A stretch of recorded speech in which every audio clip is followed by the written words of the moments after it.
Welcome student, this is your history class 8 chapter 2 part 1. Your chapter name is From Trade to Territory. The company establishes power. Aurangzeb was the last of the powerful Mughal rulers. He established control over a very large part of the territory that is now known as India. After his death in 1707, many Mughal governors, Subedars and big zamindars began asserting their authority and establishing regional kingdoms. As powerful regional kingdoms emerged in various parts of India, Delhi could no longer function as an effective center. Mughal बादशाहों में औरंगजेब आखिरी शक्तिशाली बादशाह थे। उन्होंने वर्तमान भारत में एक बहुत बड़े हिस्से पर नियंत्रण स्थापित कर लिया था। 1707 में उनकी मृत्यु के बाद बहुत सारे मुगल सूबेदार और बड़े बड़े जमींदार अपनी ताकत दिखाने लगे थे। उन्होंने अपनी क्षेत्रीय रियासतें कायम कर ली थी। जैसे जैसे विभिन्न भागों में ताकतवर क्षेत्रीय रियासतें सामने आने लगी, दिल्ली अधिक दिनों तक प्रभावी केंद्र के रूप में नहीं रह सकी। By the second half of the 18th century, however, a new power was emerging on the political horizon, the British. Did you know that the British originally came as a small trading company and were reluctant to acquire territories? How then did they came to be master to a vast empire? In this chapter you will see how this came about. 18वीं सदी के उत्तरार्ध तक राजनीतिक क्षितिज पर अंग्रेजों के रूप में एक नई ताकत उभरने लगी थी। क्या आप जानते हैं कि अंग्रेज पहल एक छोटी सी व्यापारिक कंपनी के रूप में भारत आए थे और यहाँ के इलाकों पर कब्जा में उनकी ज़्यादा दिलचस्पी नहीं थी। तो फिर ऐसा क्या हुआ कि एक दिन से दिन वे एक विशाल साम्राज्य के स्वामी बन बैठे। इस अध्याय में आप देखेंगे कि यह कैसे हुआ। The East India Company come east. In 1600, the East India Company acquired a charter from the ruler of England, Queen Elizabeth I, granting it the sole right to trade with the East. This meant that no other trading group in England could compete with the East India Company. With this charter, the company would venture across the ocean looking for new land from which it could buy goods at a cheap price and carry them back to Europe to sell at higher prices. पूर्व में east India company का आना। सन 1600 में east India company ने England की महारानी Elizabeth प्रथम से चार्टर अर्थात इजाज़तनामा हासिल कर लिया, जिससे कंपनी को पूरब से व्यापार करने का एक अधिकार मिल गया। इस इजाज़तनामे का मतलब यह था कि इंग्लैंड की कोई और व्यापारिक कंपनी इस इलाके में ईस्ट इंडिया कंपनी से होड़ नहीं कर सकती थी।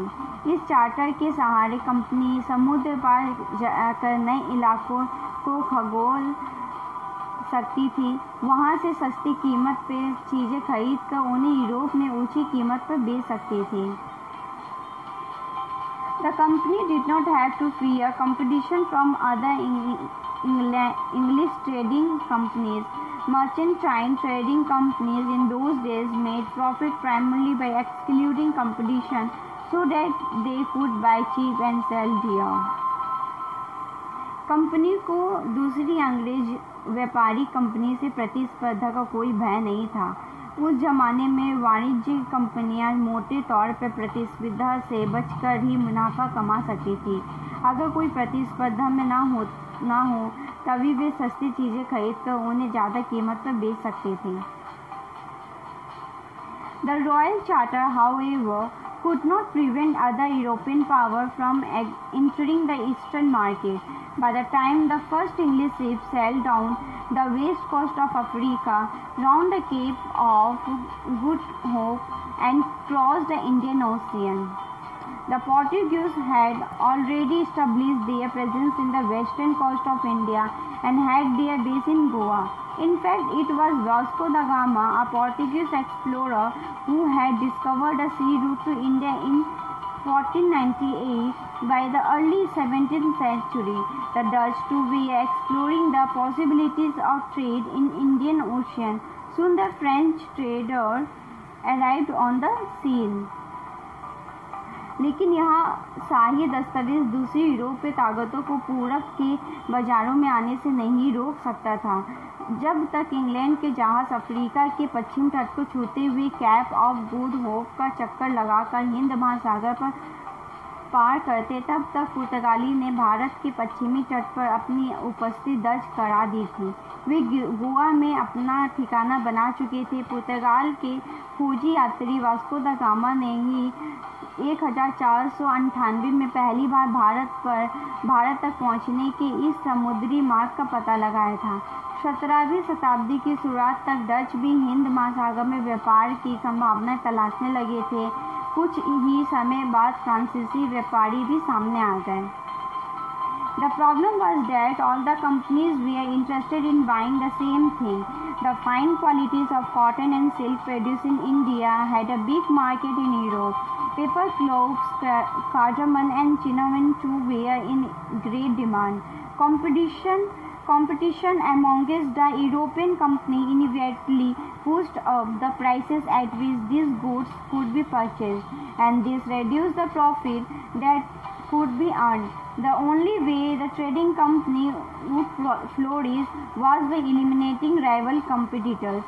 The urge to secure markets therefore led to fierce battle between the trading companies. Through the 17th and 18th century, they regularly sank each other's ships, blockaded routes, and prevented rival ships from moving with supplies of goods. Trade was carried on with arms and trading posts were protected through fortification. The effort to fortify settlements and carry on profitable trade also led to intense conflict with local rulers. The company therefore found it difficult to separate trade from politics. Let us see how this happened. समस्या यह थी कि सारी कंपनियां एक जैसी चीज़ें ही खरीदना चाहती थी। यूरोप के बाजार में भारत के बने बारीक सूती कपड़े और रेशम की ज़बरदस्त मांग थी। इनके अलावा काली मिर्च, लौंग, इलायची और दालचीनी की भी ज़बरदस्त मांग रहती थी। यूरोपीय कंपनी के बीच इस बढ़ती प्रतिस्पर्धा से भारतीय बाजारों में इन चीज़ों की कीमतें बढ़ने लगी और उनसे मिलने वाला मुनाफा गिरने लगा। अब इन व्यापारी कंपनी के फलने फूलने का यही एक रास्ता था कि वे अपनी प्रतिस्पर्धा कंपनी को ख़त्म कर दें। लिहाजा बाजारों पर कब्जा की एक होड़ ने व्यापारी कंपनियों के बीच लड़ाई की शुरुआत कर दी।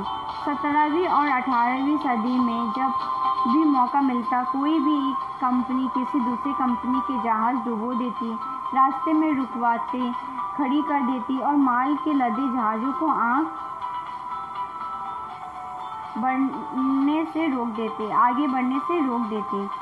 यह व्यापार हथियारों की मदद से चल रहा था और व्यापारिक चौकियों को किलाबंदी के जरिए सुरक्षित रखा जाता था। अपनी वस्तुओं को किलेबंद करने और व्यापार में मुनाफा कमाने की इन कोशिशों के कारण स्थानीय शासकों से भी टकराव होने लगे। इस प्रकार व्यापार और राजनीति को एक दूसरे से अलग रखना कंपनी के लिए मुश्किल होता जा रहा था। Now, this is the end of this video. We will continue this chapter in next video.